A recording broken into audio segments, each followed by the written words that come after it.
It's a final word, World Cup Daily. Adam Collins with you, Vithushan Ehantharajah with me. Day 3, Afghanistan playing Bangladesh up at Dharamshala. Our daily shows are for Westfield, London. Westfield, Stratford City, more extra, less ordinary. We're in my backyard in London, where Vish lives around the corner, so we've been watching it together. Tell us about the game in 30 seconds. 30 seconds, well, okay. Rabinul Garbaz got off to a great start, and it looked for a moment that Afghanistan were really actually in it for the long haul. I think we see a lot of them in T20 cricket, and they're all guns blazing. It looks like the guns were set to 3 rather than 5, and they botched it. They were 112 for 2, ended up losing 2 wickets for Smith, and then the 3rd wicket soon after that. Rabinul Garbaz was the only batter of note to really do anything before he gave it away. But I mean, credit to Mehidy Hasan. Yep. Then went and got the runs as well, and Shakib Al Hasan, who just does what he does. So in the end, Bangladesh win by 6 wickets with the better part of 16 overs to spare. They chased down 157 in 34.4 overs. Unbeaten was Shanto, our guy we've been talking about a lot over the last 18 months. 59 not out, a half century from Mehidy Hasan, who made 57 to go with his 3 for 25 from 9. Excellent figures. 3 for 30 for the captain, Shakib Al Hasan. And yeah, you mentioned Rabinullah, who made 47. It felt to me like the whole game drifted from there because they get a pretty good start right there. 50 for 1 after 10, which in what we've seen so far in the World Cup, that's roughly par. It's a game played in the morning at Dharamshala. We're expecting the ball to do a little bit. Naturally, the toss was won by Bangladesh, who sent Afghanistan in. We're seeing teams want to chase in this competition. And yeah, you say 112 for 2, but yeah, it felt like that slower ball from Mustafiza that was placed out to deep point. Rabinullah holing out for 47 from there. It just opened a big door up to the 2 major spinners from Bangladesh, and they climbed through it.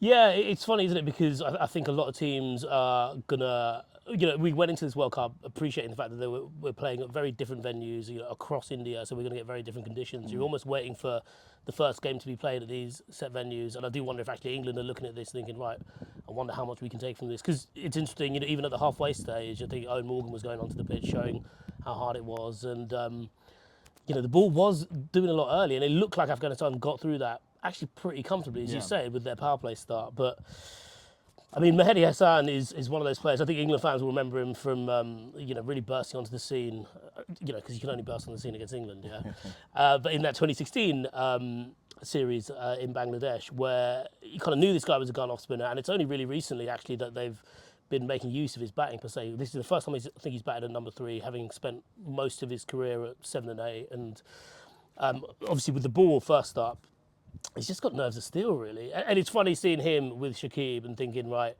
they've been teammates for a long time now, but you can just see when Shakib decides enough's enough, he hands over the torch to the bloke who's already established next to him. Yeah, they do 2 very different things, don't they? So Shakib, battle-hardened T20 pro, knows how to keep the stumps in play the whole time, whereas Mehidy's, what I've always liked about him, and that series in 2016 was the first time I saw him play. I think it was an 18-year-old, 3 6-wicket bags against England, player of the series there, made a half century against India early in his Test career as well. So he's always had the potential with the bat. But what I love about him is you watch the ball in slow motion, he puts so much work on it. Yeah. He's trying to get side spin. He's kind of an old-fashioned off-spinner. One ball today to clip the inside edge, having spun prodigiously. One of 5 Afghanistan batsmen who were bowled. I think 3 of those were chop-ons. So it was a slightly 2-pace surface, if you like, despite being, as you said before, hard as a cat's head. But yeah, the way Mehidy offers something with bat and ball now, more senior player in the side. He was actually captaining Bangladesh in the warm-up game, so I suppose he's technically the vice captain. Yeah. Now they've taken Tamian at the back and gotten rid of him for the time being, and that's Shakib's doing, of course. But Bangladesh's record over the last 4 years in one-day cricket at home has been exceptional. They've not lost a series for years. Yeah. It feels like, we said it in the previous show, they've got a massive game coming up against England in a few days from now. I don't think they're as far behind the front pack as people might think. They've been under the radar through the World Cup Super League, but they've got off to a great start here. They have a very healthy net run rate to begin with, and we know that can act like a second win. I reckon they're more than a puncher's chance against England. Well, the thing, to be in with a shot, it's really the bowlers that you need in a 50-over game. We saw it a little bit with New Zealand against England, really, but if you look at I feel like they've got everything covered. They've got bowlers who turn the ball, away from left-hander and right-hander. Yep. I think their pace attack as well. Obviously, we all know all about the Fears, and we all know about Taskin Ahmed. But you think of like Shariful Islam as well, and the way he came in today. Like, they have a little bit of everything. And there's part of me that I do think the World Cup is poorer for no Tammy Iqbal, but at the same time, you look at their batting lineup and there's a level of calm through there. I think sometimes they get, they got caught a bit between a rock and a hard place today with them deciding whether they were going to, knock off the runs quickly or just bide their time, and in the end they did the latter. But even Shanto just being there at the end and like seeing it through, having basically played possum for the first 15 overs of his particular innings, like really does feel like there's a bit more around them. I mean, there are the players we mentioned are all battle-hardened cricketers. Mehidy might only be 26. I think Shanto is only 26, 28. Linton Das is 28. You've got players like that who have been around the scene for a long time. They've played a lot of World Cups too, Yeah, like T20 World Cups, 2 of them since the last 50-over edition. They went far away from making the semis last time. I know they lost to Pakistan on the final day. So they were probably a win and a half or a win plus net run rate from making the final 4. Of course, they knocked off the Windies last time around, and they had a really impressive win against South Africa. So that's Bangladesh. As for Afghanistan, they were just held up early on with the bat, weren't they? I mean, we talked about Ramanullah, Zadran as well, making 22 from 25, but then Hashmatullah, the captain, 18 from 38. He was one of a couple of wickets that fell from top edges, trying to force the issue with slog sweeping. They didn't look like they were just quite clicking today. There were a couple of moments peripheral to it as well, which bolstered that, and I'll come back to one of those in the Hall of Fame. But the experience of Muhammad Nabi, he was knocked over by Tashkin Ahmed, who you mentioned before, who's got that extra yard of pace. Yeah. Lots of experience now as well, moving back towards the right-hander. Might have even been a hint of reverse in that delivery. I share that view with you. Like, they seem to have most bases covered. And Afghanistan, who now have 13 games in a row in 50-over World Cups where they've not won, they went winless in 2019. They won 1 game in 2015. So a lot was made before the tournament of the Netherlands being decided that everyone expected to lose all 9 games. Well, maybe it is Afghanistan. They did have moments. Like, I don't want to make it sound like they were hammered today, but it wasn't like they couldn't have got their way back into it. They were unlucky with a leg before decision, which again we might come back to in a moment. Yeah. They dropped chances. They got 2 early Bangladeshi wickets. They could have had them 38 for 3. Yeah, Mehidy could have gone. Yeah, well, he should have gone early. Yeah. Najibullah, the drop at backward point. Yeah, off Faruqi, who actually. Yeah. You said there were. We could probably go through this game on a different slant and talk about the missed chances from Afghanistan, and I think maybe we'll be meeting them more than halfway with the bat. Certainly up top with the ball, like Faruqi was getting it to hoop, probably wasting it actually. There's a lot of early movement, and it's only when he came around the wicket that he got the initial breakthrough anyway. And then the drop at backward point, and you're kind of thinking, right, what might have been, because Bangladesh would be susceptible as anyone, as maybe even Afghanistan of falling away, but they was just in the end just didn't get enough runs. And even with the batting, you mentioned the top edges. I think basically as bad with the number of times that they were trying to basically work the ball off the straight and getting essentially we had 3 chop-ons or something like that. Like 5 bowled, 3 chop-ons. Yeah, just like very, very unnecessary, I thought, especially when you consider Dharamshala is exactly the kind of ground where you just hit straight. The short boundaries are the straight boundaries. Yeah, so Najibullah was one of those who was bowled, and also he took before dropping the catch at backward point, which was a straightforward one and the crucial one, he did execute a brilliant run out too at the non-strikers end, which got them going at the very start. That was Tanzid, who made runs in the warm-up games. He was run out for 5, and then even he batted a bit funny, didn't he? Yeah, he did. So he was only there briefly, but still, Tanzid having won that last spot in the side, that last batting spot. Linton Das, who we saw bat so well against India in the T20 World Cup at Adelaide last year, he was bowled chopping on as well. Again, pointing to the surface today at Dharamshala for 13 from 18. So there was a window there, but Mehidy and Shanto shut it down. Shanto's class. I love the way that he plays the ball through the onside square, but with straight arms. Like, it's such a aesthetically pleasing thing to see. It's the kind of thing that gets coached out of you quite early, doesn't it? Right. Yeah. Unless it's kind of your trick, and it's yeah. seemingly his. And Shakib was there towards the end, and the winning runs were struck. 2 boundaries consecutively from Shanto there.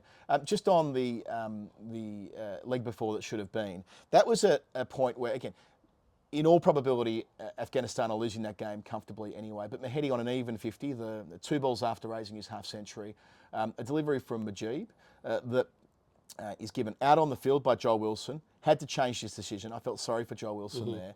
Ashan Raza, who's upstairs, excellent umpire, but we've been talking on the Final Word for years now about the need for specialist TV umpires and not putting the burden on central umpires, sending them upstairs into the booth and having to interpret technology. He was in a tough spot because there was, yes, a spike, as the ball passed the edge of the bat. So he was almost duty bound to give it, if you look at it through that interpretation. But it's very, very clear that the bat is thumping the bottom of the pad at exactly the same time, and the angle the bat's on makes it quite likely the ball has gone through. In fact, if you really wish to, you can kind of see a gap there of daylight. Yeah. So, you know, Vithushan Ehantharajah's given it, but if we charge that responsibility with specialist TV umps and I know VAR this week's copped a lot of grief over here in the Premier League, and nothing's perfect when interpreting technology, but that felt to me like a human error that didn't need to be.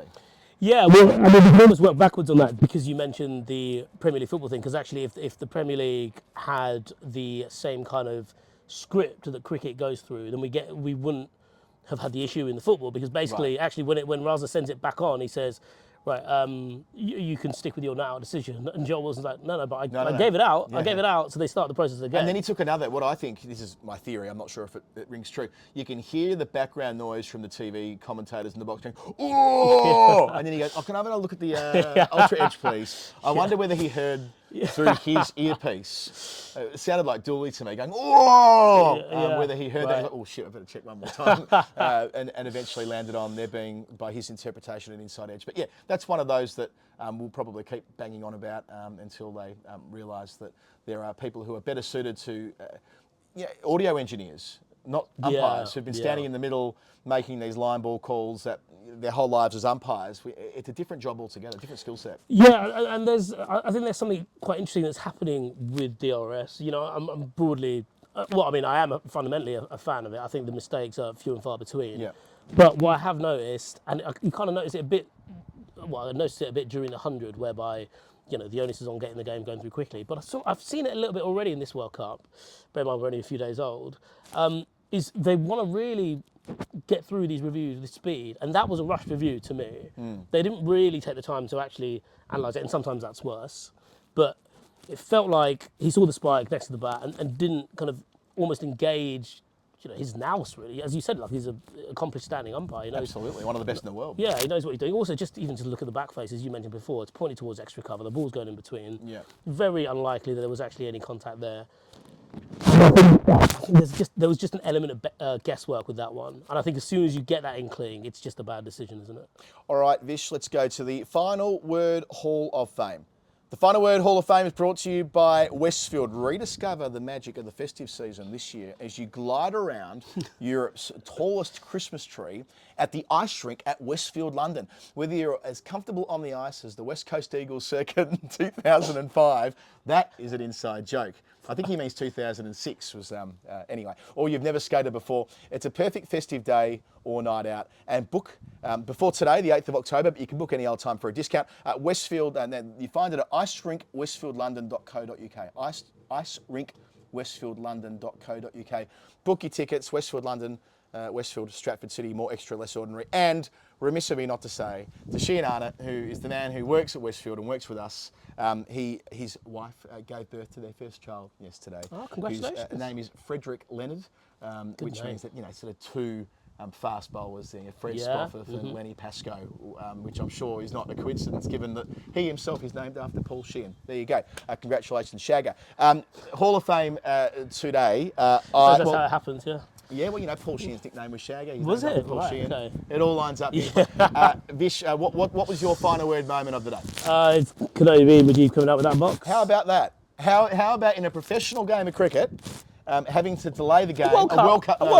and Mujeeb, who dropped, we talked about drop catches earlier, the one that went down to third man, he sticks out one hand. I mean, that is about as bad, I would say, soft an effort as you would see from a professional athlete.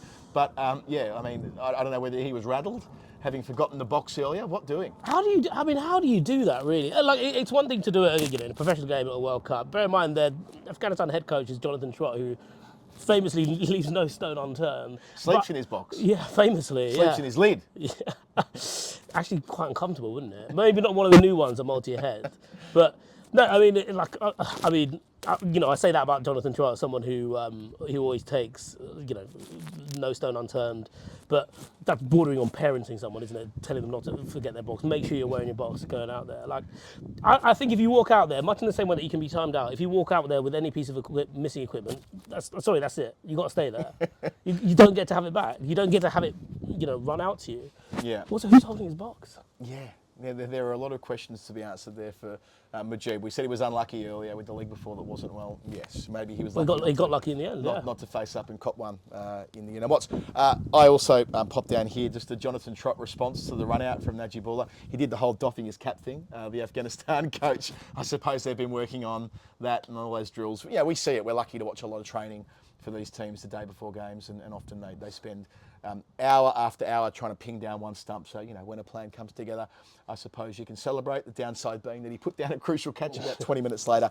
That is the Final Word Hall of Fame. And indeed, that is our show for Westfield London. Stratford City, more extra, less ordinary. We'll put the link to the ice skating in the show notes. We're going to be going to the opening night of that.